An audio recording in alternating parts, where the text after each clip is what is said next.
যে যেখানে থেকো ভালো থেকো, সুস্থ থেকো, সবার জন্য দোয়া রইল। ডাঁটাগুলো এইভাবে ভালো করে কেটে কুটে এভাবে পরিষ্কার করে নিয়ে নিলাম, আর আলুগুলো ধুমুড়ুমু করে কেটে নিয়েছে, আর কাঁচামরিচগুলো ফালি ফালি করে কেটে নিয়েছে, আর পেঁয়াজগুলো কুচি কুচি করে কুচে নিলাম, আর আদা রসুন পেঁয়াজগুলো নিয়ে নিলাম রেসিপির জন্য। আর যে টাকি মাছগুলো কেটে কুটে ভালো করে পরিষ্কার করে নিয়ে নিলাম। তো মাছগুলো ভেজে নেওয়ার জন্য সামান্য পরিমাণ লবণ ইউজ করে নিব। তো লবণগুলো নিয়ে নিলাম,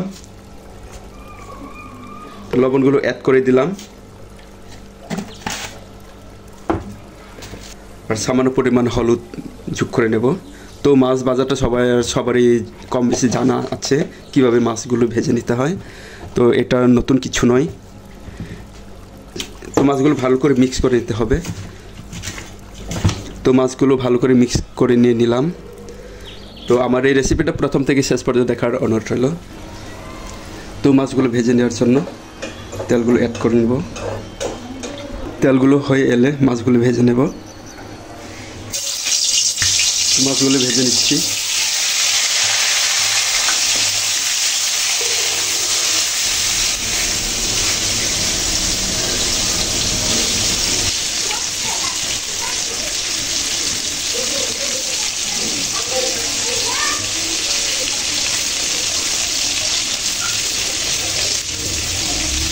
মাছগুলো ভেজে নিলাম, মাছগুলো হয়ে গেছে, মাছগুলো উঠে নেব, তার সাহায্যে উঠে নেব।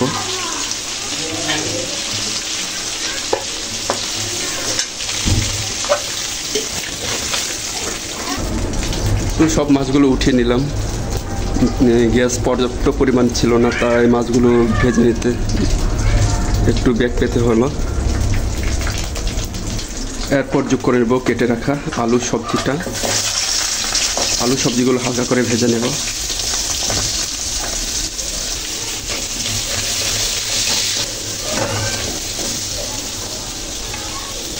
তো সামান্য পরিমাণ লবণ অ্যাড করে নেব, যেন আলু সবজিগুলো তাড়াতাড়ি নরম হয়ে যায়। পর নেড়ে ছেড়ে দিচ্ছি। তো কিছু সময়ের জন্য ঢাকনা দিয়ে দেখে রাখবো।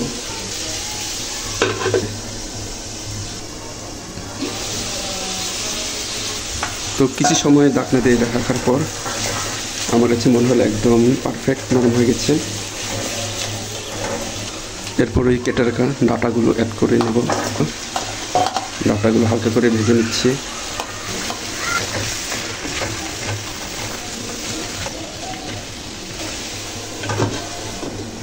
আবার 2 মিনিটের জন্য ঢাকনা দিয়ে ঢেকে রাখলাম।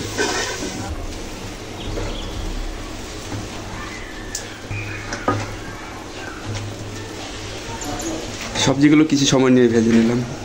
আমার সবজি ভাজা প্রায় হয়ে আসছে। তো সবজিগুলো ভাজা হয়ে গেছে, এই বড় হাঁটার সাহায্যে উঠে নেব।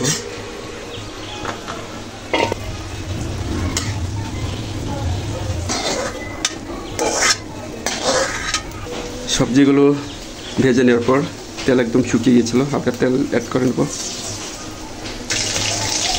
তেলটা গরম করে নিলাম। এরপর কুচিয়ে রাখা পেঁয়াজ কুচিগুলো যোগ করে নেব। হালকা ব্রাউন কালার করে ভেজে নিতে হবে, যেন পেঁয়াজের কাঁচা গন্ধটা যেন না থাকে।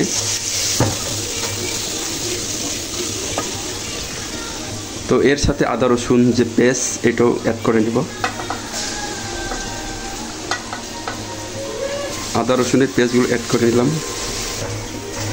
আদা রসুন পেঁয়াজগুলো হালকা ব্রাউন কালার করে কষে নিতে হবে।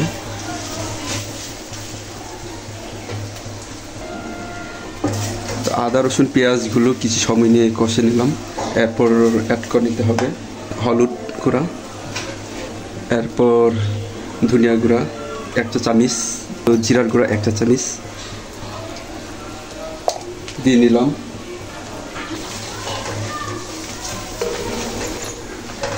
তো মশলাগুলো কিছু সময় নিয়ে কষে নিতে হবে, যেন মশলার কাঁচা গন্ধটা যেন না থাকে, এটা যেন ভালো করে কষে নিতে হবে কিছু সময় নিয়ে। এরপর অ্যাড করে নেব কাঁচা মরিচ। তো হালকা পরিমাণ পানি অ্যাড করে নেব, যেন মশলাগুলো কষাতে সুবিধা হয়।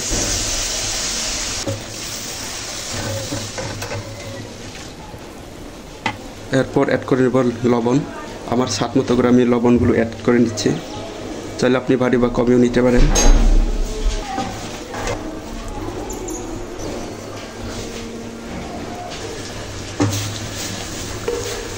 তো মশলাগুলো কিছু সময় নিয়ে কষে নিলাম, এরপর অ্যাড করে নিতে হবে সবজি, ভেজে রাখা সবজিগুলো।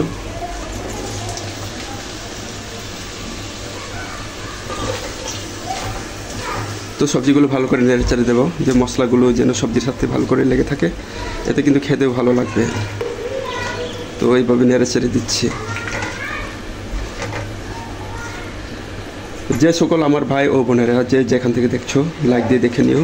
লাইক দিলে মোটিভেট হই, ভিডিও করার আগ্রহ জাগে, আর বন্ধুদের মাঝে শেয়ার করে দিও। তো আজকের এই রেসিপি কেমন হয়েছে তা জানিয়ে কমেন্ট করতে একদমই ভুলো না। আপনি যদি আমার এই চ্যানেলে নতুন হয়ে থাকেন, অবশ্যই সাবস্ক্রাইব করে আমার পরিবারের পাশে থাকার জন্য অনুরোধ রইল। আর ইতিমধ্যে যারা যারা আমার এই চ্যানেলে যুক্ত হয়ে আছেন, তো সকলের প্রতি আমার কৃতজ্ঞ রইল। এইভাবেই পাশে থাকবেন, আমি পাশে থাকবো ইনশাল্লাহ। তো সবজিগুলো নাড়াচাড়া হয়ে গেছে, এখন হালকা 2 থেকে 3 মিনিটের জন্য ঢাকনা দিয়ে দেখে রাখবো। তো ঢাকনা দিয়ে চাপা দিয়ে নিলাম।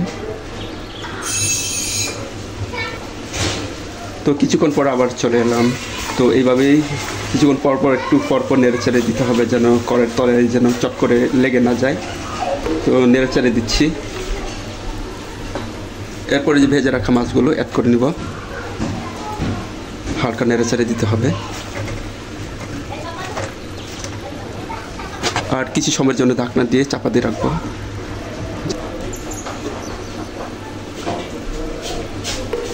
তো সবজিগুলো কিছুক্ষণ কষে নিলাম, সবজি কষানো একদম হয়ে গেছে। তো পরিমাণ মতো হালকা পানি যোগ করে দিতে হবে।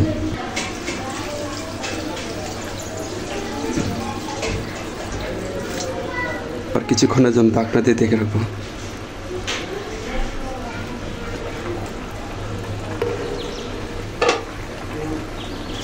তো সবজিগুলো কিছু সময় নিয়ে রান্না করে নিলাম, প্রায় একদম হয়ে আসছে। তো গ্যাসগুলো ছিল না বলে ভালো করে পাকাতে পারছি না, তো আর কিছুক্ষণ রান্না করে নিতে হবে। তো আর কিছুক্ষণের জন্য ঢাকনা দিয়ে দেখে রাখবো।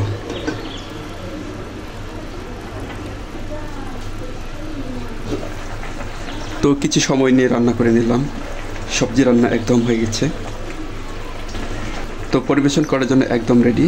তো আজকে রেসিপি যদি ভালো লাগে, তো পরবর্তী রেসিপি দেখার জন্য সবাইকে আমন্ত্রণ রইল। তো আজকে এখানে আল্লাহ হাফেজ, সবাই ভালো থাকবেন।